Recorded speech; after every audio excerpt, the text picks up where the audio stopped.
मेरा है मन सुंदर।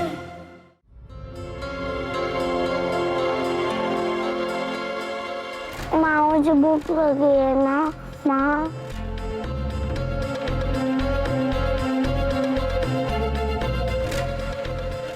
चलो बेटा पानी पी लो, भूख चली जाएगी और थोड़ा भूख सहना सीखो बेटा।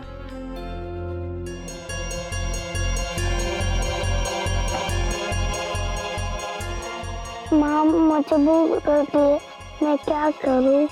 तुम्हारी इस बेवक्त भूख से मैं परेशान हो गई हूँ बेटा।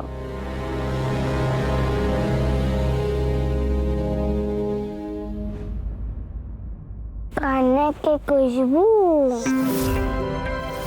इतनी अच्छी खुशबू कहाँ से आ रही है? शायद उधर से आ रही है। ये खुशबू यहाँ से आ रही है।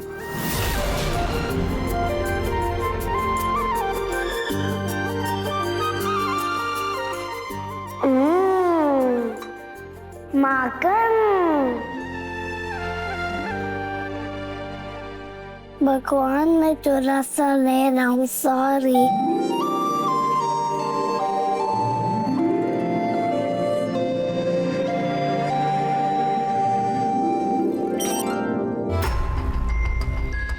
ये आवाज, ये तो शायद मंदिर की तरफ से आ रही है ना। पर इस वक्त कौन हो सकता है? चलिए।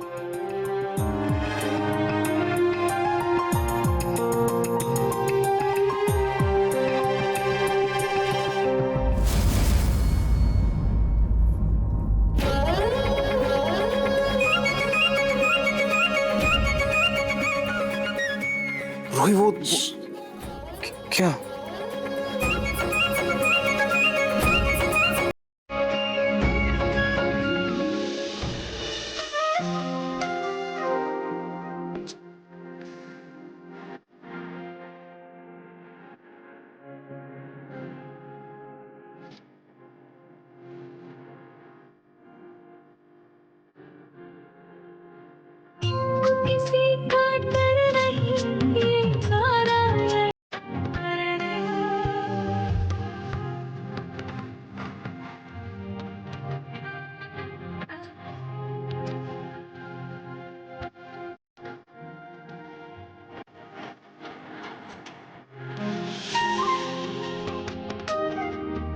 माँ यशोदा माखन बनाए और लल्ला ना खाए, ऐसा हो सकता है क्या? हाय मेरा लल्ला, मेरा काना। माखन जो रही है। मन कर रहा है अभी इसको जाके गले लगा लूं।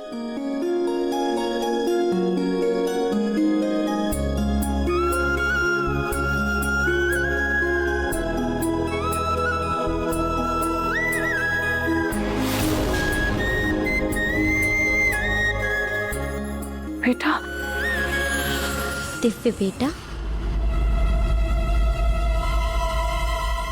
बेटा। रोही, कोई बात नहीं रोही। आज शाम को जब हम रूहान का बर्थडे सेलिब्रेट करेंगे ना, जी भर के उसे गले लगा लेना।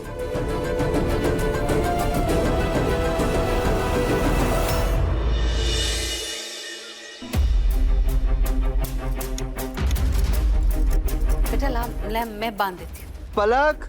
हाँ पिंकू जी। पलक सुनो ना, ये गाड़ी बंद नहीं हो रही है, मेरी हेल्प कर दोगी? हाँ पिंकू जी। गिरे जा रही है बार बार। अरे पलक बेटा, आज का न्यूज़पेपर देखा क्या तुमने? हाँ तो मैं देती हूँ, एक मिनट। ये लीजिए प्रतीक। एक काम करते बेटा, पहले नाश्ता कर लेते, बाद में अखबार पढ़ता हूँ। चलो चलो।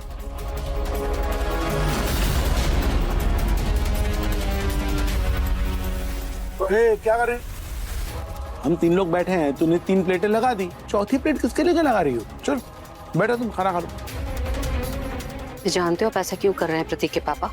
जैसे मैंने पलक के भूत को अनदेखा किया था, आप भी मुझे वैसे ही अनदेखा कर रहे हैं, अनसुना कर रहे हैं। लेकिन ये जो आप कर रहे हैं, क्या वो आपको शोभा देता है? पिंकू बेटा, वो कहावत सुनी है तुमने? जैसी करनी वैसी भरनी। जब बीज बोए बबूल के तो आम कहाँ से पाए। इसलिए इंसान को कर्म अच्छे करने चाहिए। लेकिन कुछ लोग इतने ढीठ होते हैं ना बेटा कि जीवन बहुत कुछ सिखाता है उन्हें, बहुत कुछ समझाता है, लेकिन वो समझना ही नहीं चाहते।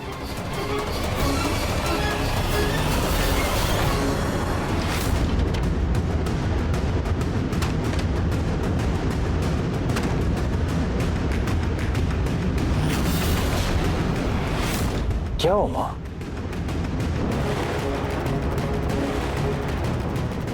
हाँ बताओ ना, हुआ क्या आखिर? इतने बरसों बाद हमें रूहान का जन्मदिन मनाने का मौका मिला है। इतने बरसों बाद उसे ढेरों शुभकामनाएं देने का मौका मिला है। मैंने उसके लिए इतने सारे तोहफे मंगवा लिए। मैं उसके कमरे में गई थी पर वो अपने कमरे में नहीं है। पता नहीं अग्नि उसे लेकर कहाँ चली गई।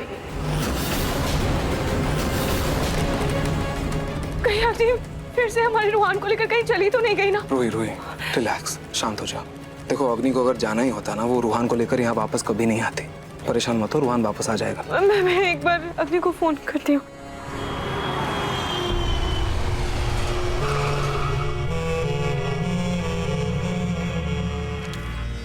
बेटा बेटा, आप ये प्रवचन अच्छे से याद कर लो। अभी थोड़ी देर में आपको प्रवचन देना है ना, याद कर लीजिए।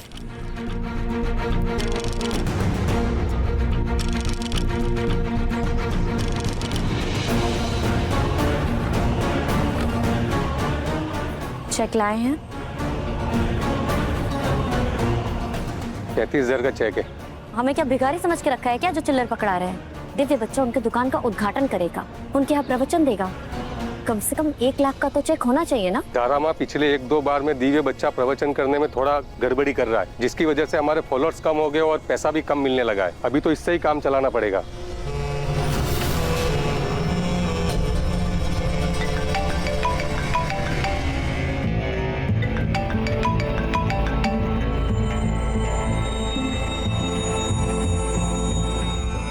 बोलिए रूही। अग्नि, तुम रूहान को लेकर कहाँ गई हो? दिव्य बच्चा वही है जहाँ उसे होना चाहिए, अपने भक्तों के बीच। अग्नि, आज मेरे बच्चे का जन्मदिन है और तुम अपने लालच के लिए मेरे बच्चे से आज भी काम करवा रही हो, उसे पैसे कमाने पर मजबूर कर रही हो। ये आपकी नजरों में पैसे कमाने का जरिया होगा, मगर हमारे दिव्य बच्चे के लिए ये उसकी साधना है, उसकी भक्ति है। उसके भक्त उसका इंतजार कर रहे हैं। वैसे भी ये जन्मदिन, खिलौने, तोहफे उसके लिए मात्र मोह है, उसे इन सब की जरूरत नहीं। अग्नि देखो, आज रोहन की बर्थडे है, मुझे तो याद ही नहीं था। याद भी कैसे होता, कहीं बनाया थोड़ी इसकी बर्थडे। नाहर जी, अग्नि तो सुन ही नहीं रही है। देखिए ना, आज हमारे बच्चे का जन्मदिन है और वो आज भी उससे काम करवा रही है। नाहर जी, जब पिछली बार मुझे रूहान भीड़ में मिला था तब मेरा बच्चा कितना परेशान हो गया था और आज भी उसे काम करवा रही है। नाहर जी, हमें अपने बच्चे के पास जाना चाहिए, चलिए। रूही, अग्नि उसकी जन्म देने वाली माँ है। अग्नि ने ही उसकी परवरिश की है, वो तुम्हारी तरह लापरवाह नहीं है। मुझे लगता है हम लोगों को थोड़ा इंतजार कर लेना चाहिए। रोही, हमें नहीं पता अग्नि रूहान को लेकर कहाँ गई है। हम एक काम करते हैं, हम पार्टी की तैयारी करते हैं। तुम टेंशन मत लो, रूहान वापस आ जाएगा। हाँ, पर रूहान को पसंद क्या है? हमें तो उसके चॉइसेस भी नहीं पता। हम प्रिपरेशन कैसे करेंगे पार्टी की? एक बार रूहान के रूम में जाकर देखती हूँ, शायद उसके रूम से कुछ पता चले कि उसको क्या पसंद है। मन सुंदर रात 8 बजे दंगल टीवी पर।